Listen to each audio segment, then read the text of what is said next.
اگلی نسلوں کی خاطر اس سیارۂ زمین پر رحم کیجیے، گوشت کم سے کم کھائیے اور ایئر کنڈیشنر یا ہیٹر کا بہت کم استعمال کیجیے۔ ہم آج جیسا ماحول اپنے لیے اختیار کیے ہوئے ہیں، اگر وہ غیر فطری ہے، اور حقیقت یہ ہے، برا مت مانیے گا کہ وہ واقعی غیر فطری ہے، تو ہم اپنی آنے والی نسلوں کے لیے زمین کو قتل گاہ بنا رہے ہیں۔ ایئر کنڈیشنر، اسپرٹس کا استعمال، گوشت کا بے تحاشا بے دریغ استعمال، اور سردیوں میں ہیٹر کا استعمال، یہ چند ایسے اقدامات ہیں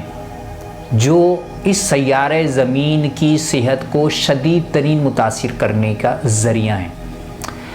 اگر آپ بھی اپنے گھر میں اے سی کا استعمال کرتے ہیں، ہیٹر کا استعمال کرتے ہیں، اور ہفتے میں 3-4 روز گوشت، وہ برائلر کا ہو یا بڑے کا ہو، استعمال کر رہے ہیں،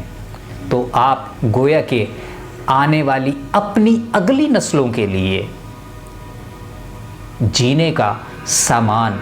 اور راحت کم سے کم کر رہے ہیں۔ اس لیے خدا را زمین پر رحم کیجیے، اپنی اگلی آنے والی نسلوں پر رحم کیجیے۔